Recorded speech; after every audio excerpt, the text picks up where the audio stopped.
Wherever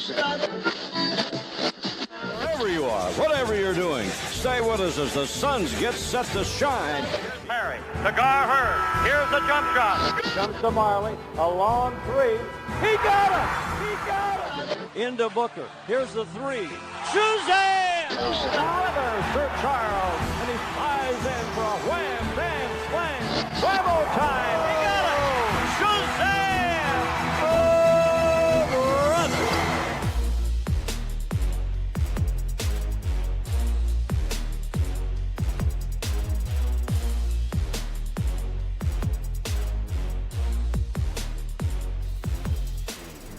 Welcome to a very special trade reaction episode of 7 Seconds or Less. My name is Max McCauley, and I'm joined as always with my co-host. His name is David Nash. David, we just traded Trevor Ariza to the Washington Wizards for Austin Rivers and Kelly Oubre. How are you feeling right now? I'm feeling like the last couple of days, or at least the last 24 hours, has been a little bit of a whirlwind, Max. We talk about the time zone difference a little bit on our pod, and it was very interesting for me because I suspected this might happen, but I woke up to the official trade after living through, like everyone did, the hysterical nature of the failed trade earlier the previous day. Hysterical nature is a nice way to put it. It almost has two meanings there. Hysterical both because everyone was hysterical and didn't know what was going on, and also hysterical because it was really, really, really funny. It was a classic day for NBA Twitter.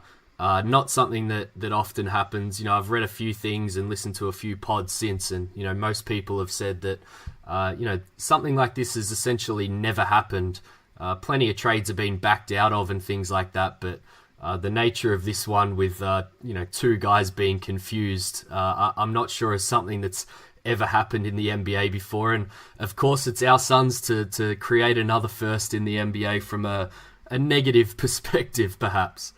Yeah, seriously. And a lot of us, very much including myself, rushed to judgment to blame the Suns. And it actually kind of sounds like it might not have been their fault, totally. Yeah. But at the same time, your billion-dollar organization, maybe confirm with all three teams in the trade before going public that the trade is what you think it is. Yeah, we'll get into that, but I've got two main thoughts on that. But we're gonna run through this kind of blow by blow here, Max, and kind of, I guess, give our live feelings at the time as if we're going through it again. Yeah, we're going to try to do some kind of like an oral history thing. Generally, oral histories are people who are involved. And, you know, David, we kind of were involved because we're fans who had to experience this.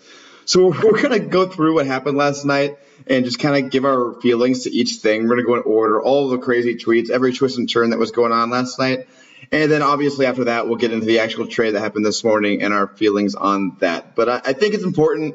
David and I both want to kind of encapsulate what last night was because it almost is more significant in some ways than the trade itself was. Yes, there was a lot of people covering this who, admitted that they wouldn't be covering it if it just went through as a normal trade because it was a pretty average trade, so to speak. You know, I'm sure you and I would have jumped on a pod because we're diehards and want to discuss all of these things, and we'll have some thoughts later on the trade itself. But a lot more interest in this trade because of the hysterical nature of it, Max.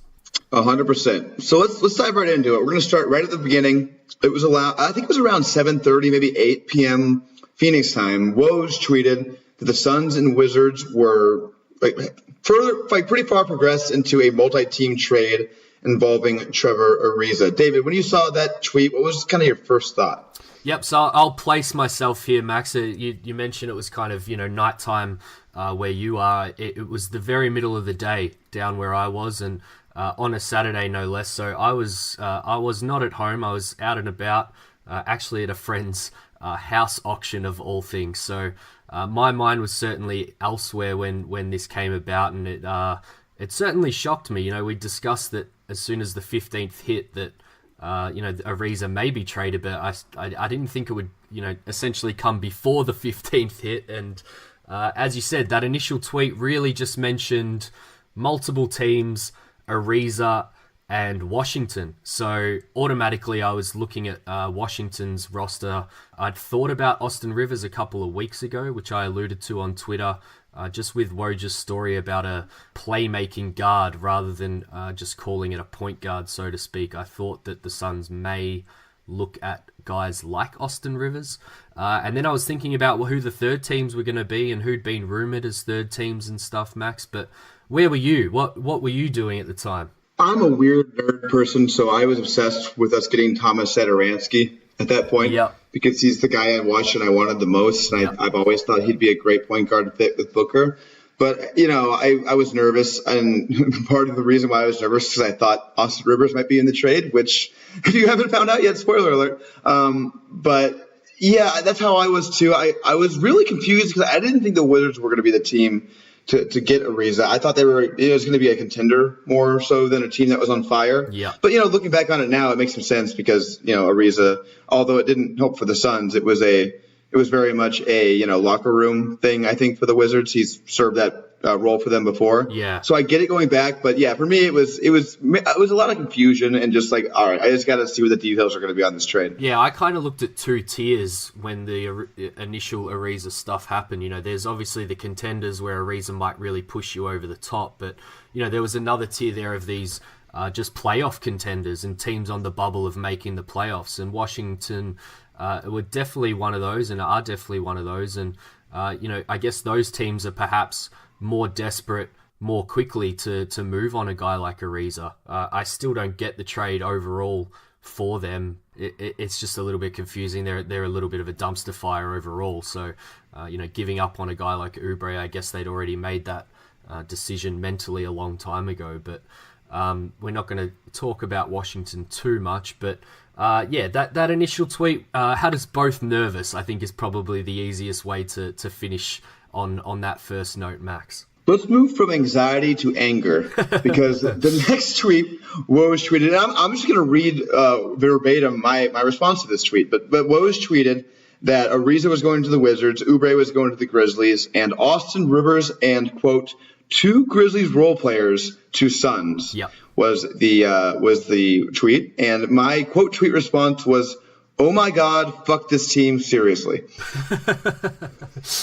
I wasn't quite that bad. I did the extra nerdy thing, perhaps, of while I was out going straight to Memphis's roster. A few names came to mind, but I wanted to make sure I wasn't forgetting anyone.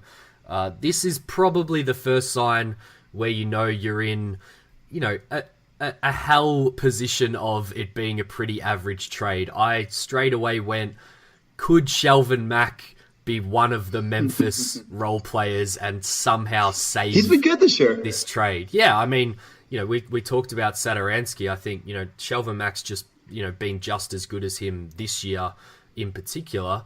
I was straight away thinking, is this how we get a stopgap point guard? But yeah, that was as far as I went with the role player stuff. There wasn't a hell of a lot else on the Memphis roster that I was interested in, and probably didn't get too much longer to think about it, Max, before we got another update. Yeah, we got the beginning of what we'll call the Brooks saga, which is when we found out that Wayne Selden, indisputably, there was no doubt, David, that Wayne Selden was in this trade. Yes, there's no other Seldens in the NBA as far as I know, so we couldn't get confused on that one. Nope, but apparently we found out, I didn't know this before last night, that there were 2 Brookses on the Memphis roster, and initially it sounded like from both our own Gambo and Woj that it was going to be Dylan Brooks who was going to be in the trade with Wayne Selden, which was met with some approval, I would say. How was your initial feeling when you heard that, David? Yeah, I mean, I kind of like Dylan Brooks. I don't know his game, terribly in depth as like I know some of the Suns guys, but we both follow the NBA. We both have opinions on most guys around the league. He had a great rookie season. He played very well against the Suns earlier this year. I'm the first to admit I clearly watch a hell of a lot of Suns basketball and don't have a lot of time for watching non-Suns related games these days, but he played very well against the Suns earlier on in the year, so I automatically thought of that. And I know that the Suns had some interest in him in his draft year as well. So I guess my personal opinion on him aside, it felt at least like Brooks was a guy that the Suns wanted included in the trade and was some sort of a prize out of dealing Ariza, Max. Yeah, and it made me feel a little bit better. I mean, I'm not gonna lie, I was still angry, just about trading for Austin Rivers, which we'll get into later. Not a player that I like. Yeah. But yeah, Dylan Brooks was a bit of a cherry on top of a poop sundae. He's got some talent. He's shot well, did recently well from three early in his career for a wing, which is nice. People tell me he's tough and plays defense. I don't know. I didn't watch a whole lot of the tanking Memphis Grizzlies last year, except when I was rooting for them to win. Yeah. So the Suns had better ping pong balls. But so, I mean, listen, I'm not going to lie. I didn't give a ton of thought of it because I was just so angry about the trade in general. But I couldn't have been, even me in my most curmudgeon state, David, couldn't have been prepared for what happened next. I don't think any of us could, Max. I think we're all trying to work out what the hell was going on with the next series of tweets, which I'm sure you're going to get us into now. So my perspective was they went like this. Woj tweeted, clarify, Marshawn Brooks, not Dylan, which I said was the most Phoenix Suns tweet of all time at the time. Yep. I was like, Jesus Christ, Suns, you can't even get the right Brooks. And then Gambo comes and just doubles down and says, that is wrong. This is Dylan Brooks in here. And at that point, it was just like, David, what the hell is going on? Yeah, I find this part of the night probably the most interesting, as probably everyone else does, but from a few different perspectives. Woj and other newsbreakers, they often get things wrong, lost in translation because they're trying to get things out first and quicker than everyone else. And a lot of these texts and things from sources go to multiple people at the same time. So as far as being first goes, it's whoever can be quickest to decipher the information and get it out on their own account. So the initial kind of clarification from Woj, I didn't take as being anything that ended up being in terms of the actual trade being stuffed up. I just took it as, Woj perhaps getting something wrong. It's no secret for people that know me, don't like Gambo very much in terms of the way he not so much reports news, but goes outside of that with some of his opinion-based stuff, because I think he, is very far removed from the league and doesn't really have his finger on the pulse from that perspective. So I kind of went all in on Gambo getting something wrong again, and then very quickly had to at least backtrack on that a little bit and apologize to Gambo, because it looked like for a second at least he was the one with the correct information, and then very quickly I think everyone realized that it was an actual misunderstanding with the trade rather than just the communication of the trade, Max. But how were you feeling at that point? Were you just laughing, or could you actually get some clear thoughts out of the way? Oh no, it was definitely just laughing. Initially, I totally believed Woj, and I thought Gambo was probably just wrong. Yep. But by the third time Gambo doubled down on it, I was like, Gambo's not just making this up. If he's gone down on this 3 times in a row, the Suns are telling him that they got Dylan Brooks. And when I was also seeing at the same time the most respected Memphis beat guy, who I think is Chris Harrington or something like that. Yeah. He was like tripling down also on the fact that Memphis Grizzlies only were sitting Marshawn Brooks. At that time, I pieced it together, and it was like, oh my God, they don't realize what Brooks are trading. This is a giant miscommunication. Yep, and we got a window. I think a lot of regular NBA fans, particularly those on NBA Twitter, understand how teams use these guys as sources and get their information out there. And we were seeing very live in action as it went down. We were seeing teams basically use their mouthpieces to try and fight their fight on this, and that kind of continued right the way through, as we'll get into. But I think we should probably touch quickly on the actual miscommunication in the trade, and what we were talking about before in terms of whose fault it was, because I think most people obviously automatically wanted to point to the Suns, and we probably deserve that. We've got that reputation over time, and as I said, we definitely deserve to have the finger pointed at us. But I kind of firmly believe that the Suns weren't the ones to blame in this, Max, if you take all the information as it's been reported and who's been willing to put their name to certain things. And whilst we probably deserve people to point the finger at us, I think we probably got off the best out of all 3 teams in terms of just that little PR nightmare. Well, at the time, I agree.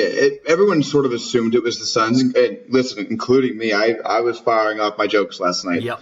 Don't get me wrong. I was fully making fun of Phoenix. But once we figured out that they're not even just the Suns, but beat reporters, but others were reporting that the Suns and the Grizzlies have been talking about Brooks for like a week now, including exchanging medicals. And I think so. Here's the thing: when you have three parties in a thing, and two of them are 100% on one side and one's on the other side, that's where it starts to get a little bit question marky. And Washington and Phoenix are, steadfast. This is what happened. If it were Phoenix's fault, you would think Washington would be signing with Memphis saying, "No, it was Marshawn the whole time." Yeah. Washington is in a way the neutral party here, and kind of what their perspective is probably the most likely outcome. And it seems very clear that this is on Memphis. I don't know if this was a ownership executive thing in Memphis. I'm kind of thinking that's what it is, because there was that report that Robert Sarver and Robert Pera, who's the Grizzlies primary owner, were talking about this separately with Dylan Brooks. And I almost kind of buy that as what happened is they were talking about it more like kind of over the GM's head, and the GM's because I believe this, like Chris Vernon from The Ringer he's a big Memphis guy, and he was in the room, and it sounds like the Memphis executives were just furious that this even happened. Yeah. And I think that's why. I think part of their fury was that it might have been, and this is speculation, but I think it might have been the ownership of Memphis who was sort of going over their heads a little bit here. Yeah, I think so too. We've had numerous reporters come out and say my source categorically says that this did or didn't happen, and that's fine, but as you've alluded to, it doesn't mean that other conversations weren't going on. And we know as Phoenix fans that our ownership gets involved in these conversations, and perhaps that is what happened with Memphis as well, because it sounds like at least some conversations definitely went on around Dylan Brooks, and that maybe confused the entire scenario. Whilst I think we don't deserve the blame in this one, but deserve most people to point to Phoenix in the first place.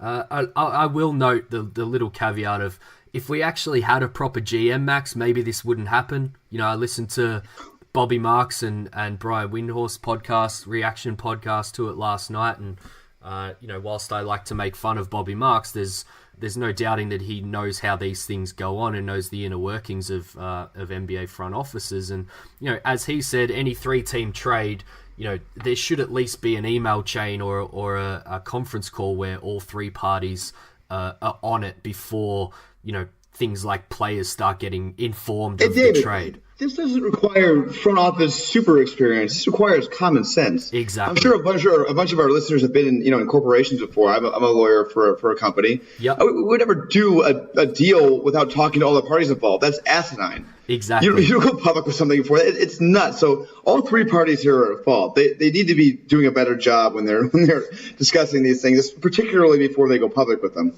Yep, and we can blame, James Jones or, the Suns in general, the Suns front office, but, I point straight to someone like Robert Sarver, outside of whatever his involvement in this actual deal was, more so towards, how about actually employing a permanent GM with GM experience and having one voice for the franchise when it comes to these things, because as we've discussed, these miscommunications probably happen when you're in a situation like Minnesota was a little while back with Jimmy Butler, and some teams are calling the owner, some teams are calling the GM, and you've got all these conflicting conversations going on.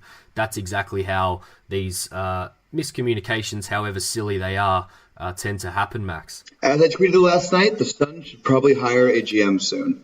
It'd be nice. Yeah, it'd be nice. So let's move to the next part, which is just the confirmation. Woj tweeted, the deal is dead. It kind of became obvious that that's where it was headed, but for me it was relief because I didn't like the deal. It was both relief and it was just funny. It was fun. I was happy we were going to have this moment at that point that we were going to be able to talk about just kind of forever. It's just a funny moment in NBA history. And ultimately, the trade ended up happening anyway, and we'll get to it, I think, in a better form. And it was just it was just fun. I liked it, David. Yeah, I was a little bit different to you, Max. As I noted on Twitter, and a few people listening to this will probably know, I was out and about and had a battery problem. So I actually lost contact with the world as we know it on Twitter. And the point that I lost the contact was right when the miscommunication about which Brooks it was going on. So for a period of time, I actually had no idea what was going on with this trade, and by the time I got back online, the Woj tweet had already been up for a good half an hour or so. So I was very much in the dark and really not knowing what to expect. I didn't even know. I don't think at the time I even was at the point where I knew if it was a miscommunication reporting the trade or within the trade itself. So it was a little bit of a sense of relief to me, even though I didn't mind the Dylan Brooks part of the trade.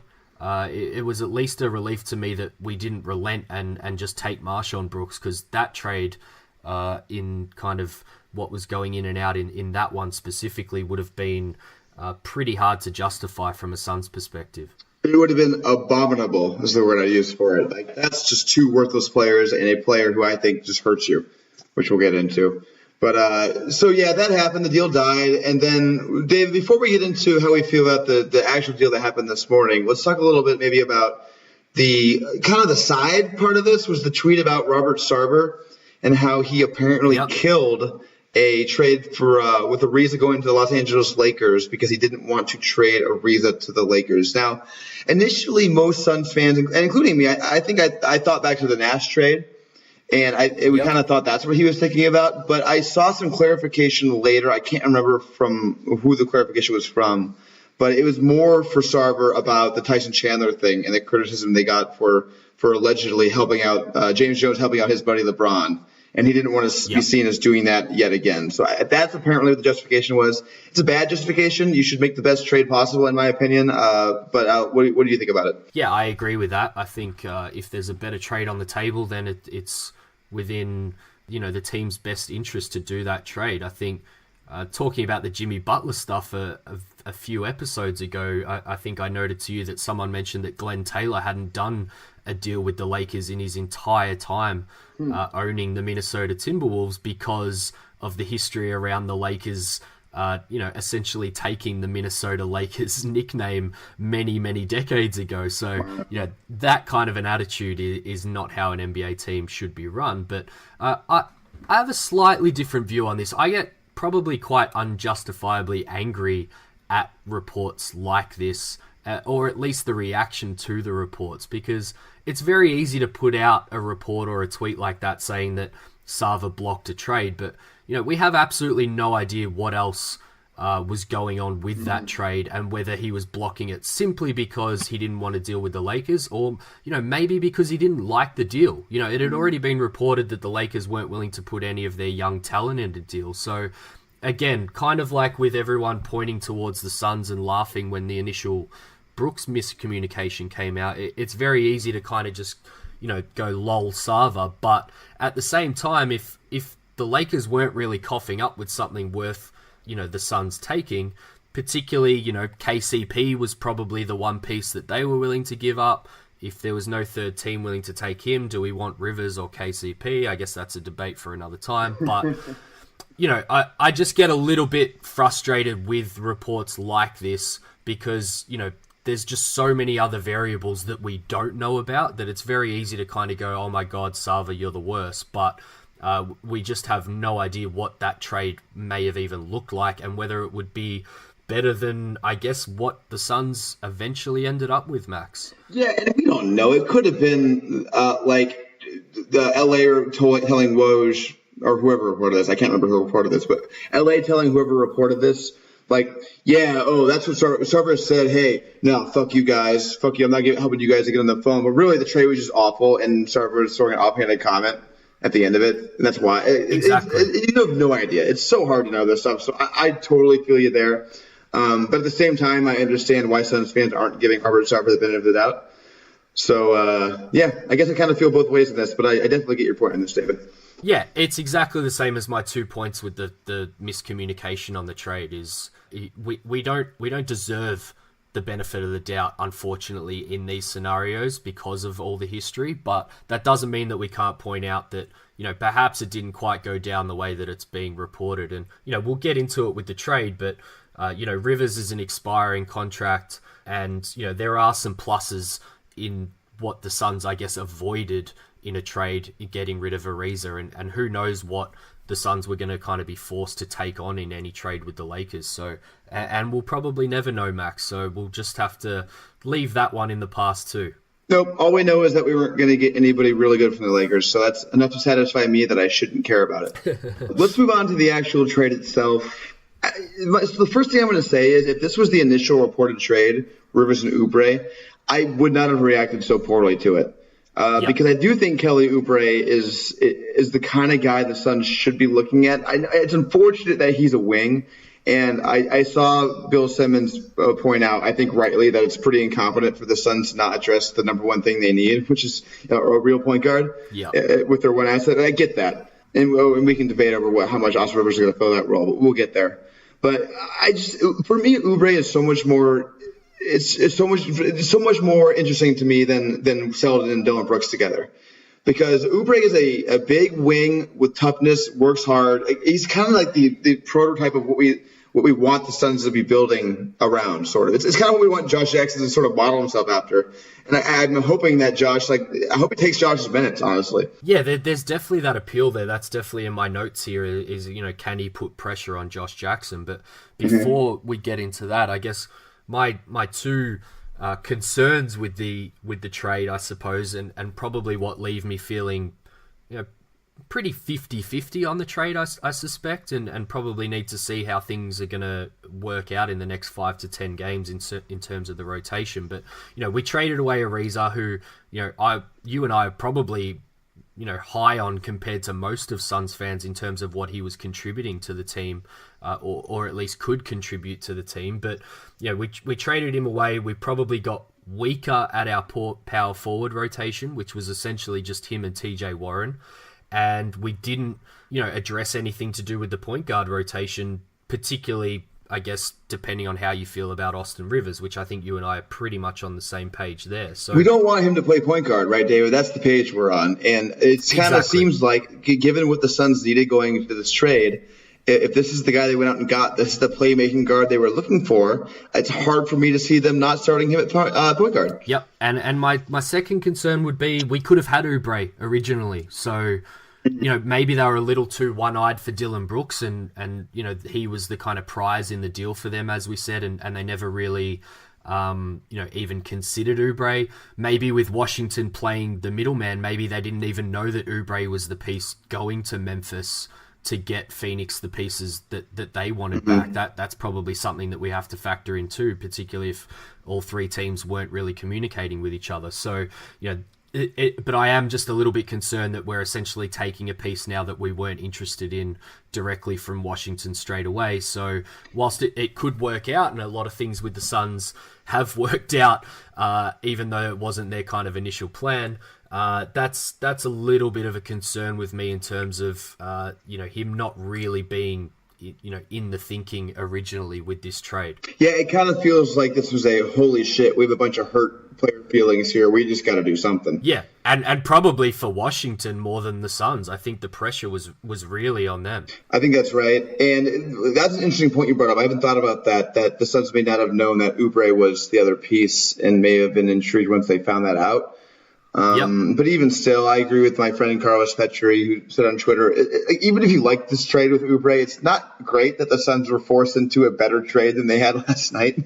It's not a great thing. Not a good sign. No, not really. Not a good sign at all. But I think, as you said, taking the point guard and power forward concerns out of it, I don't want to just write them off because they're legitimate concerns of why I don't feel great about this trade in particular. But, when we were thinking about Ariza, maybe we got a little bit too excited on what the actual interest of him would be. But from a Suns perspective and protecting things like cap space and things, you probably wanted a piece back to match Ariza's salary, which isn't easy at $15 million, and you'd want that piece to hopefully not eat into future cap space, particularly if it's not a player you're interested in having around. So Rivers certainly fits that bill. And then you'd want an asset or a prize. As we said, Brooks was the initial prize. Maybe a pick could have been a prize in an Ariza trade, or Oubre, who is, a high draft pick of the past who has a lot of potential,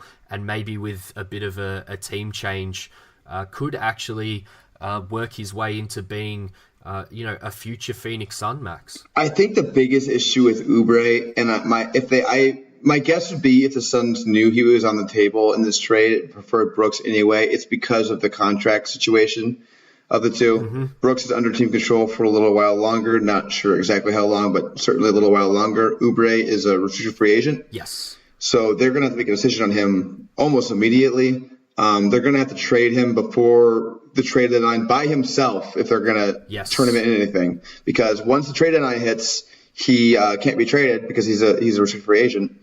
And before the trade deadline, he can only be traded by himself because of an obscure NBA rule. Yep. He makes about 3.5-ish million, I believe. So he needs to be traded for someone who makes right around that much, like basically 1 for 1. It could be 1 for 2, but the two other guys would have to be adding up to that amount. Yeah. So it's going to limit the options a lot for who they can trade. They can include a pick. So they could trade, presumably, just to give an example, I don't think somebody would do this, but they could trade Oubre to Dallas for Dennis Smith Jr. With Milwaukee pick. Yes. I heard someone bring that up on Twitter, and I don't think Dallas would do that, but that's legal. So that's the kind of trade they'd be looking at. It just limits your options a lot, though, because there's not a lot of guys who are making that kind of money. Yeah, I think two points that you've brought up there, which I'll touch on, is you can't aggregate Oubre with other players from Phoenix going out.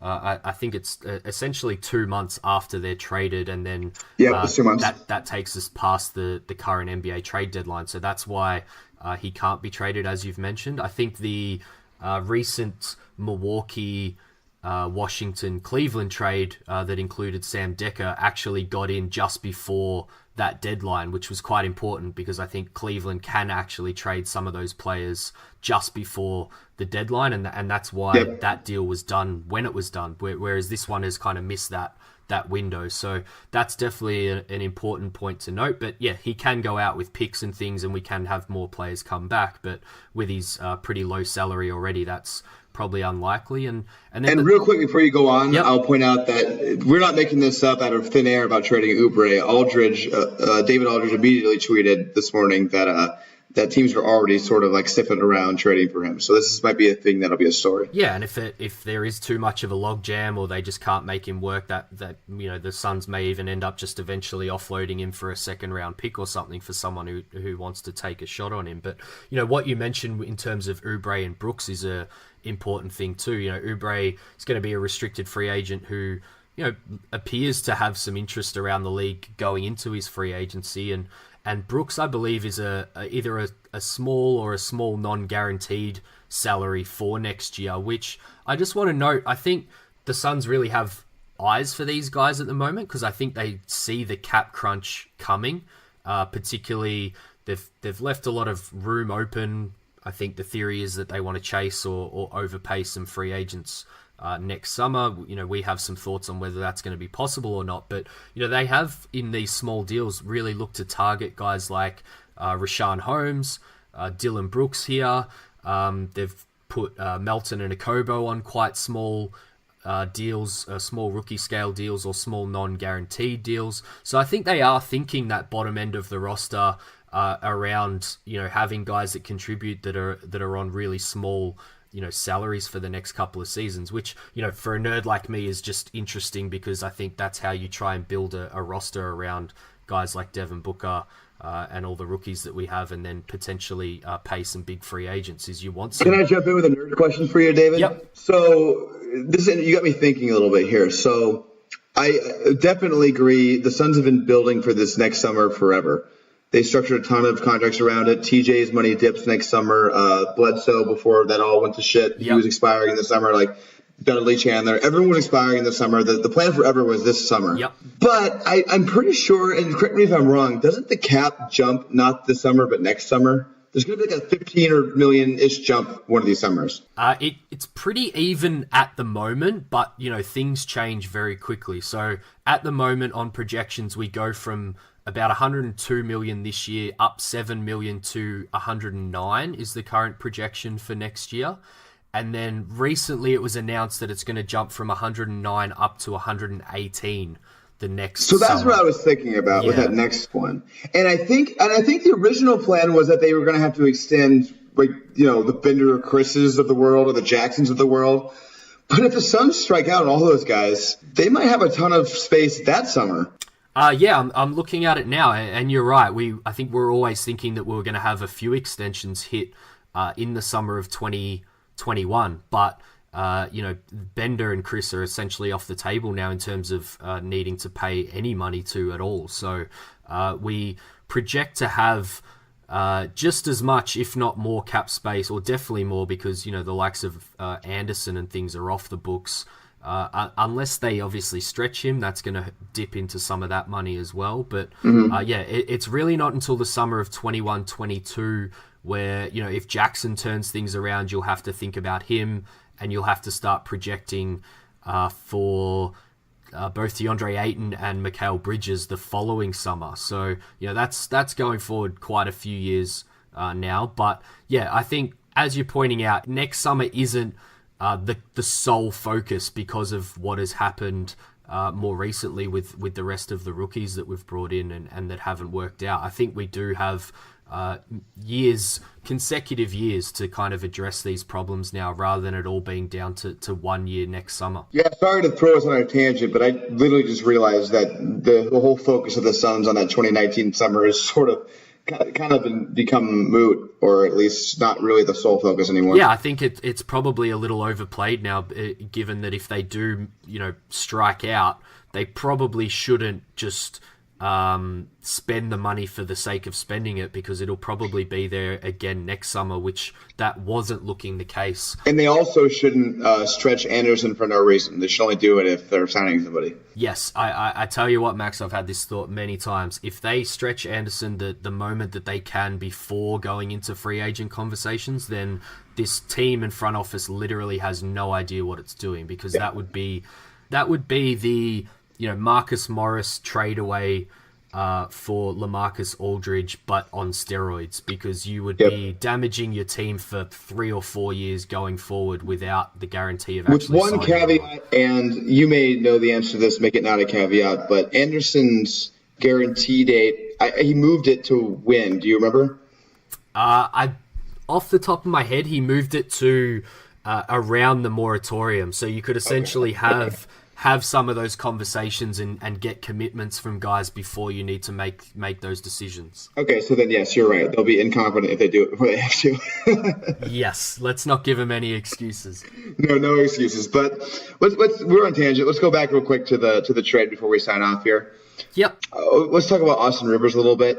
We kind of buried the lead to an extent here. We talked for 37 minutes without talking about the guy who's the headliner, I guess. Well, as we said, the goings on with the trade are perhaps more interesting than the trade itself. But yeah, we definitely have some thoughts on this. I'll ask you first, Max. Is he hanging around?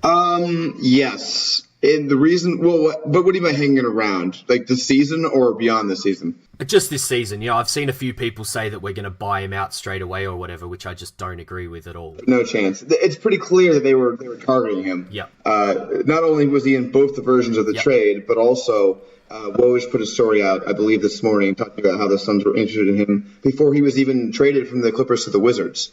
So they've been on him for a while. There you go. He's definitely the primary focus of the trade. So I think there's a chance they buy him out, but only if it's like a disaster and they buy him out February time. Yep. Yeah, I'm with you on that. Here's what I'm gonna do, David. I'm gonna give you my best case steel man argument for what Rivers could do good for the team. Okay. I think the best argument you can make for him, particularly if you're gonna play with Devin Booker, is even if he's not good, and he's not, especially not this year, his percentages are terrible. He's shooting 39% from the field, 30 from three, 56 from free throws. So this year he's been awful. But the best argument you can have for him is that he's dynamic. The other team has to pay attention to him, because if you don't, he can score on you. He is a very, I'm trying to even think of the word. It's kind of like a Josh Jackson who's more in control of himself. Yeah. He will attack you and he will score on you. He'll get after you. You have to pay attention to him. You can't just ignore him. That's the one thing, and maybe in a way that provides the sort of distraction that we've always wanted Devin Booker to have, because Devin Booker is always just overly focused on. So I guess that's if I'm going to give my number one defense for Austin Rivers on this team, that's it, David. Yeah, and that's pretty much where I sit with him too. I've got here kind of sixth man question mark. I think my feelings on this trade kind of change drastically if he takes Melton out of the starting lineup straight away.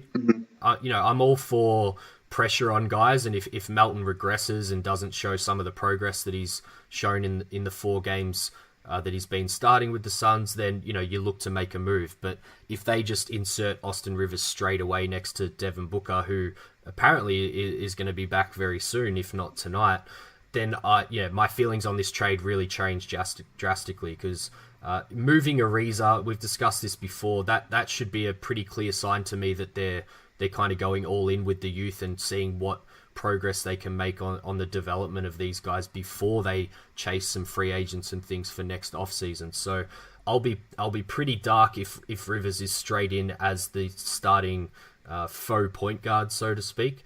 But yeah, I think my other main note is exactly what you've touched on. It's another guy who can penetrate, who the Suns have really lacked. It's kind of Jamal Crawford, a younger version of Jamal Crawford who can actually move on both ends. I'm really sick of seeing Jamal try and run back on transition defense. Like, he's the spitting image of a 48-year-old guy trying to run at the YMCA, trying to get back on defense. He kind of wants to try, but his legs just literally can't move. So yeah, the Suns have really missed that. And then I initially thought of that really fun stretch that we had the other day where Okobo, Melton, and Jackson and Holmes, and I'm trying to think, Troy Daniels was the fifth guy. They ran that really small lineup, kind of 3 guards, and they kind of went on a run. I think it was like a 20-7 run or something to put the team in front against the Clippers. And that's kind of what I thought of with Austin Rivers, is I'd like him to be off the bench, but where it makes sense, you could potentially run, say Melton, Booker, and Austin Rivers all out there at once in some rather kind of quick lineups, which is what I think Igor and the Suns still want to look to do is play faster and harder and put pressure on defenses. We're kind of moving side to side a little bit too much and haven't really been able to penetrate and score on teams. As you say, Austin Rivers is the kind of guy that if you just slack off for a moment, he will attack, and we've really missed that from our guard play, particularly while Booker's been injured. He needs to play better than he's played this year, obviously. I cited his percentages. He's got to play better than that, which there's reason to believe he will. He's been better in the past. But I do want to get into now the negatives, of which there are a few. Let's say many, Max. I think that's probably fair. I'm trying to be nice, David. You see me trying to be nice? Here's the biggest one for me. Anyone who listens to this podcast regularly knows that I'm big on this team acquiring like character leadership guys. Yep. And I can't think of somebody in the entire NBA who is more the antithesis of that. Yep. He's been hated everywhere he goes. There's a viral video of Blake Griffin straight up making fun of him because people just don't like him, and it just seems like I called him Lord of the Douchebags on Twitter, which is probably too mean. But I don't know who he is. I don't know him. I'm not in the locker room. But it's just we have a reputation like he has over such a he's been in the league for 6-7 years now. It's been a while. Yeah. You start to it becomes it's there for a reason, right? Where there's smoke, there's fire. I don't think he's a very good guy. I think Washington, and part of the reason why they wanted to make this trade was just to get him out. That part worries me, and particularly just given this team's trouble so far this season, they've already had some fights with Igor. Even Mikel, who seems like the most laid back guy in the world, got in it with Igor. Like, is Austin Rivers really going to listen to Igor's system? If Austin Rivers is doing his thing where he just charges into the rim and just does whatever the fuck he wants, and Igor's like, hey, play my system. What's Austin Rivers going to say? Dude, I'm on a 1-year contract. I'm going to be a free agent next summer. I don't give a shit what you say to me. We're at this time 6-30 or whatever the fuck the record is. Like, is this really going to work out? Like, is this really the kind of guy you think is going to help you turn this situation around? That's the thing that worries me the most. Yeah, it's definitely a good litmus test for who Austin Rivers is. I think he's clearly the classic case of an overconfident guy in his skills, versus, what he actually is. He's had some pretty dumbfounding quotes over his time, particularly with the Clippers, in terms of who he actually thinks he is as a player versus the player that actually goes out there and plays every night. But, if I was to play devil's advocate, I would say that, potentially he's, perhaps a little too maligned for what he is. I remember that time where the Clippers were in a playoff series where they were, very short-handed, and Austin Rivers basically, along with a couple of others, put the team on his back, played extremely hard, came out with that kind of Steve Nash, closed eye in one game and kind of had a career night, if I'm not mistaken, in terms of production. So, it's kind of twofold for me here. You and I have spoken a lot about how the team desperately needs more fighting guys on the court, guys that play ridiculously hard, guys that leave it all out there. And I think Rivers is definitely one of those, and he should come with a chip on his shoulder as well after being, traded yet again after having a pretty disappointing, quarter of a season with Washington after being traded from the Clippers. But you can't also deny, some of the locker room stuff, and this team in particular can't afford a lot of that. So as I said, it's kind of watch this space and a good litmus test for him and who he actually is as a guy and a player. We've observed it from afar. We're going to see it up close now. But if I'm being positive, which we all know I do like to be, I think the on the court version of Rivers, if he does buy in, may have a positive effect on this roster overall, just in terms of how hard he plays. And I think the team has really shifted to trying to give minutes to those guys that leave it all out there on the court. And, in small batches, it's actually rubbed off on the rest of the team and seen us be more competitive more recently, Max. Yeah, that's a nice point, both for Rivers and for Oubre. They traded a guy who, I think Ariza's effort waxed and waned. Yep. I think it's probably fair to say. Yep. And they're getting two guys who, from what I've seen from them, I've never seen them not give maximum effort on the floor. Mm-hmm. And I think they're going to start Oubre. I said it earlier on Twitter. I didn't think that. Now I think they are. Interesting. In place of McHale, then? I think McHale's going to go to the bench. Okay. And I think it's going to work pretty well because I think now both their units are going to be trying really. I think they're going to have two really active, trying hard units, which I think is going to help them a lot. I said on Twitter earlier, I'd probably go Melton, Booker, McHale, TJ, Ayton, because I really like that as a starting five.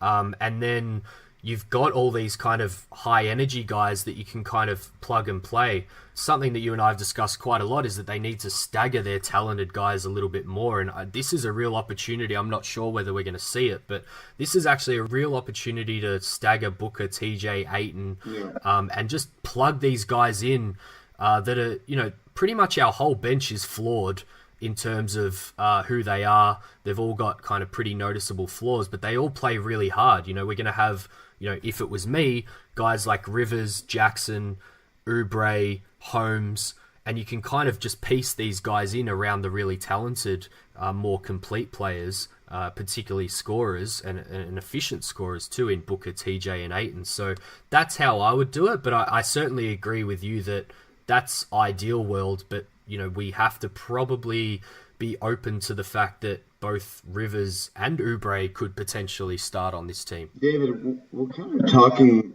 myself and you're talking me into this trade a little bit. Do we not do this every time, Max? Yeah, we really do. Every single time we talk about this, I feel better about everything. And we get that feedback from the listeners too, if we're being honest. So we do, yeah. People say we're optimistic. We're trying to, stay on brand here, Max. I'm buying into this energy thing though, because it's really true. There's going to be a lot of players in this team who, whenever they get in the floor, they're just going to be giving 100% and going after it at all times. Yep. And I think your point on Ariza is a fair one. We probably got the best version of Ariza in games that we were in the whole way, which, as we know, with 5 wins, was not very often. So as much as I hate losing the talent of Ariza, we do need to be realistic about what we were actually getting on the court. Yes, and let me give Ariza a defense here. When you were with less than a year ago in Game 7 of the Western Conference Finals against the Warriors with a 15-point halftime lead, it's hard for me to imagine it's easy to get your energy up for a game against the Kings when your record's 4-22. 100%, and you come out, particularly a game like we did against the Kings, and just get blown off the floor straight away. But I think that's why you and I haven't been as hard on him. It's not that we were saying that he's actually been better on the court than what a lot of people said. It's just that we never had the expectation that he should be earning his $15 million by going out and leaving it all on the court. Like that's great in an ideal world, but it's just not the NBA, Max. It's not the NBA, and it's not human nature. Yep. It's just impossible. You can't do that. Especially, it got better later on once they fixed the starting lineup, Mikal and all that stuff. But early on, when he was playing with Ryan Anderson, and there was nothing he could do. Expending effort wasn't worth it. Mm-hmm. But now on this new version of this team, everyone's going to be given 100%. Maybe other than our star center, we'll see. But he's been better lately. And he also seems like the kind of guy who will be rallied by the people around him. So the more guys we can put on this team who are going to be given 100% at all times, probably the better for Ayton. Yep. So, yeah, I'm literally talking myself into this, David. Even though Austin Rivers is somebody I hate and is bad at basketball, he does give a fuck, David. Yeah, and I hate to kind of circle back to what I started on, but, my general feeling about this trade is going to be down to how the rotation plays out, because it's very easy to talk myself into it if Melton and Mikal continue to start. And a big reason for that, which you just touched on, is I think they're massive positive influences on a guy like DeAndre Ayton compared to other guys who've started in the lineup with Ayton. He seems to stay up with both of those guys on the court, A, because of their bond together, I think, but B, also because of the way that they make up for some deficiencies in his game at the moment. And then, it's easy to get excited about Rivers and Oubre as high energy bench pieces or rotation pieces, rather than kind of saying we've brought them in to start at point guard and small forward. So we probably are going to want to have an episode in maybe 2 or 3 weeks' time after we've seen some games and see how this plays out, to see how we feel about this team, because I think there's a really wide variance in how this trade will end up looking for the Suns based on really what they do with minutes and rotation. I was just about to say, I wanted to put a caveat out there for me saying I think Oubre might or even should start. I want to see it more first. In my mind, I would like to see Mikal on the bench, just because I think he could be more effective against bench units. Yep. It'd be fun to see him sort of, spread his wings a little bit, because he does have a little bit of ability to drive and do that kind of stuff, and it'd be easier against backup players. Mm-hmm. But I need to see what Oubre is first, because I'm not going to lie, I haven't watched every game Kelly Oubre has played. Yep. I've watched it in the playoffs, and I've liked some of what I've seen. I think he's tough.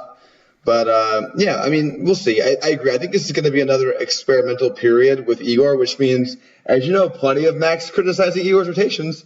So that'll be fun. And I'll be joining you. I'll definitely be joining you. Obviously, there's always the caveat of we don't know what pressure's being put on him to start certain guys and stuff. Right. But, I'll certainly be joining you if he's not making decisions that are kind of in line with at least what I would like to see. But, Oubre's another guy with length, energy, as we discussed, another playable guy to put pressure on guys that aren't playing so well.